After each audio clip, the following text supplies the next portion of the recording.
Naomi Faw. Welcome. Hello. I am delighted to be here with you all, and here is my story. It all started that week when I was on my way to Ocracoke and I stopped in Washington, North Carolina at the Super Walmart Center and bought a styrofoam cooler and some ice. And when I went back out to my car and I was loading that into the front passenger floorboard and putting the ice in the styrofoam cooler, I thought about my daddy.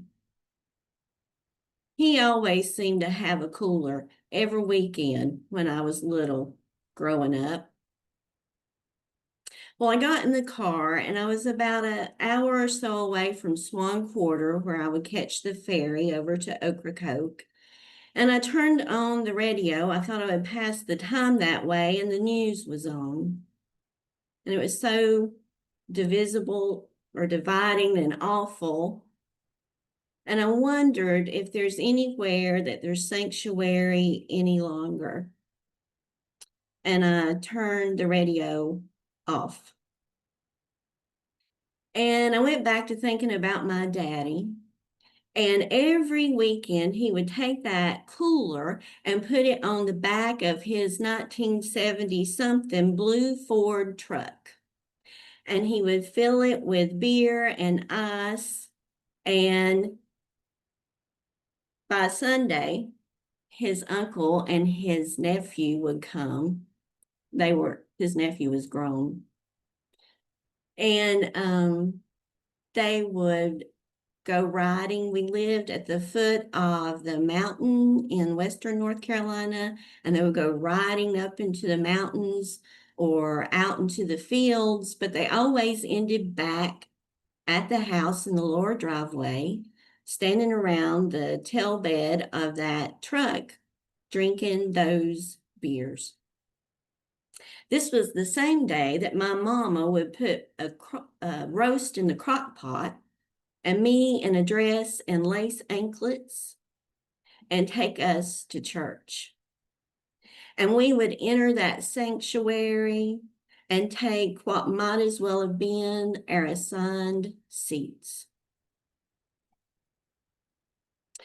I did get to participate in activities in that blue Ford truck at other times, not on Sundays, but in the fall of the year, when it's getting darker in the evenings, and I was about 9, Daddy would turn to me at the house and he would say, Naomi, do you want to go for a ride?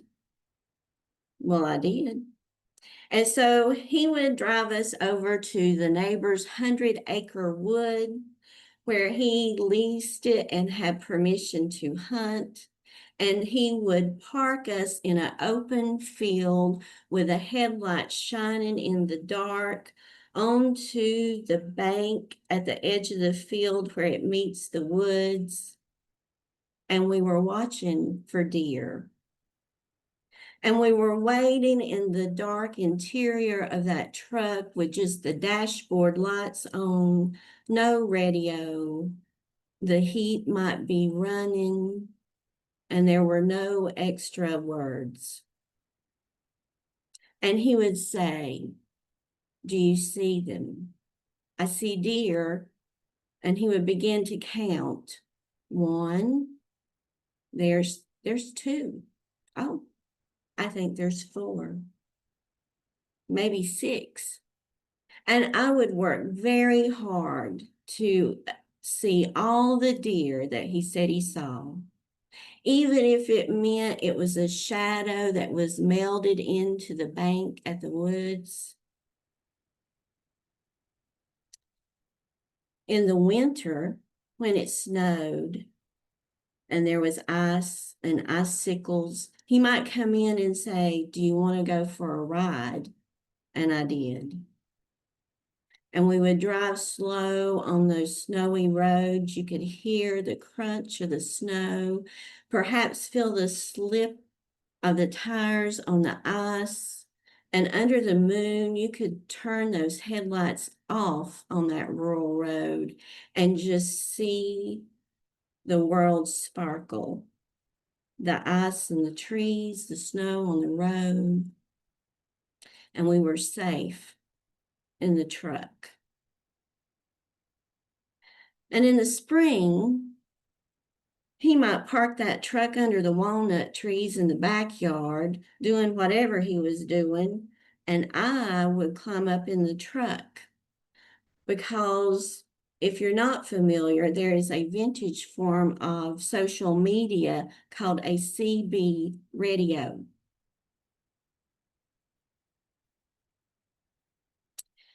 And you could think of this as your password or your handle, is what it was called, or username.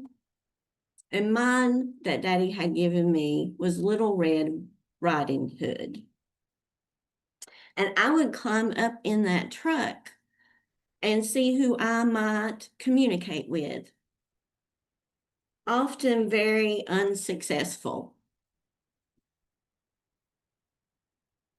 And then in the summer, we would ride in that truck up in the mountains to where the coolest water was, and I would get to ride in the tailbed, the bed of the truck. And this is the same truck where Mama and Daddy placed them in between me in the cab when I had almost drowned in the creek, and we rode home in silence. And I might be told to wait in the truck. Wait in the truck while he went in the gas station to pay for his gas. And he would come out with a little plastic serving of vanilla or chocolate ice cream, complete with a paper lid on top and a little wooden spoon that was wrapped in paper. Wait in the truck while he went into a package store that was too dark for me to cross the threshold. Wait in the truck while it stopped and started and stopped and started. And at every stop, someone was loading fresh hay bales on the back of the truck and the trailer that it pulled while we drove through the pasture. It was the truck where Daddy brought home one of our best dogs ever. We named Jack, who had not been well treated, and that dog rode home on the dashboard of that truck. It is the truck where Daddy sat in the driveway in the evenings instead of coming in the house and played country music and thought whatever thoughts it was he thought. And perhaps that was his sanctuary. Before he died, he had long stopped driving his truck, and I had long stopped riding in one. But I knew as I drove to Swan Quarter this day that there would be a truck ride waiting on me in Ocracoke. Because for the past 3 years, I had been going to meet a group of friends, and the first year that I went, I met a man named Don, who is a big and tall man with a generosity that matches. And he always brings his truck. And the first year, it was a black Dodge Ram King Cab 4-wheel drive truck that he bought a permit from the Park Service so he could drive it out onto the beach at Ocracoke. I had never had the opportunity to do this before, and Don is very free with his truck. He offers it to the entire group. Who wants to go? I am going out to the beach. Anybody who wants to can pile in. So, yes, I wanted to ride in the truck, and I got in the front, and people got in the back. And we turned onto that sandy access road, just wide enough for 2 vehicles, and on either side was the marsh. And we ride out through there and we look for white ibis, turtles, the red-winged blackbird. And I don't know how, but somehow that first time out through there, halfway down that Sandy Beach access road, Don turned to me and he said, Naomi, do you want to drive the truck? Did I want to drive the truck? Yes, I want to drive the truck. And so there we are playing, you know, get out of the truck, whatever that's called, where you run around really quick to the other side and jump in. And he's a big and tall man, and I'm a short woman. And so I have to scoot the seat up just as far as it will go. And I am under the steering wheel and I can't see out. And I'm lifting the seat up just as high as it will go till I can just see over the hood. And we take off at the great speed of 5 miles an hour.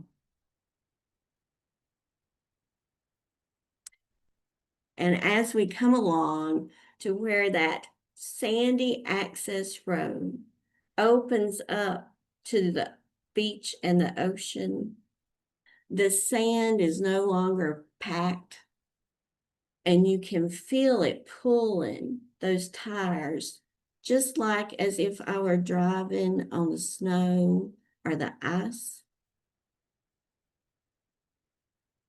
And I'm seeking direction. I've never done this before. Dawn is not worried. Drive, whichever way, as far as you can go till they've roped it off, however you want to do this. And so we do. And so when I go back, when I'm coming back this last year and I get there, I knew there would be this truck ride waiting because there had been a text. Are you coming to Ocracoke? Yes, I am. Are you bringing your truck? Yes. And this year it was a Toyota Tundra King Cab 4-wheel drive truck that every window rolled down, even the back windshield, just not the front one. And a moonroof, sunroof, whatever you call it, which was quite expansive. And there was a little sniff of a scent of new truck smell inside.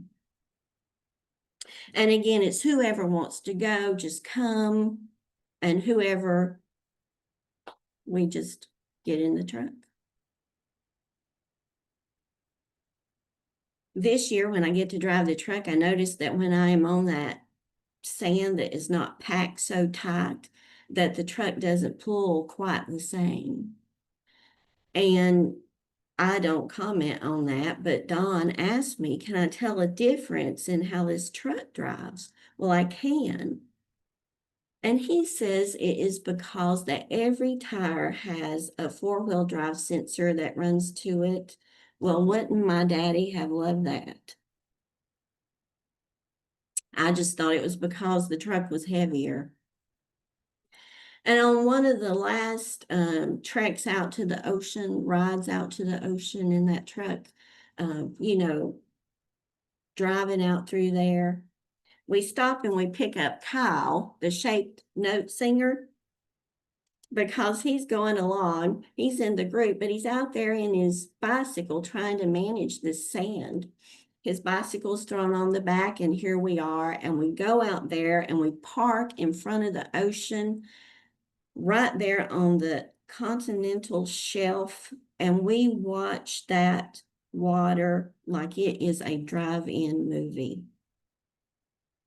And there is no noise there but the lapping of the waves and the seagulls. There is no news. There is hardly any people.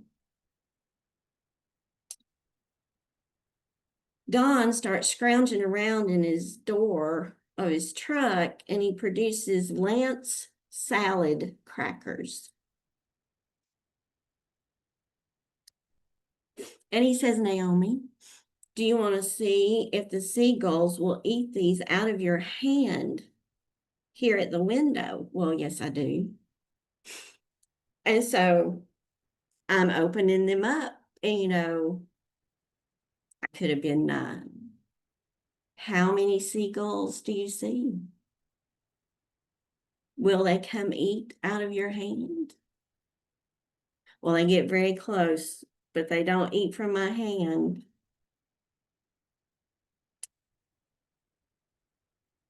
When our time is over, I go to thank Don for his generosity with his truck and sharing it with the group. And there is a word that I'm wanting that just will not come to me. But when I get home and I'm unpacking the car, I'm unpacking the cooler, and I remember in a world that is so dividing, so controlling, so this is mine and that is yours, and this is right and that is wrong. Don had given me freedom and trust and sanctuary in that truck. And I have a poem I want to read to you. And it's called The Peace of Wild Things by Wendell Berry. When despair for the world grows in me, and I wake in the night at the least sound, in fear of what my life and my children's lives may be, I go and lie down where the wood drake rests in his beauty on the water and the great heron feeds. I come into the peace of wild things who do not tax their lives with forethought of grief. I come into the presence of still water, and I feel above me the day blind stars waiting their light. For a time, I rest in the grace of the world and am free.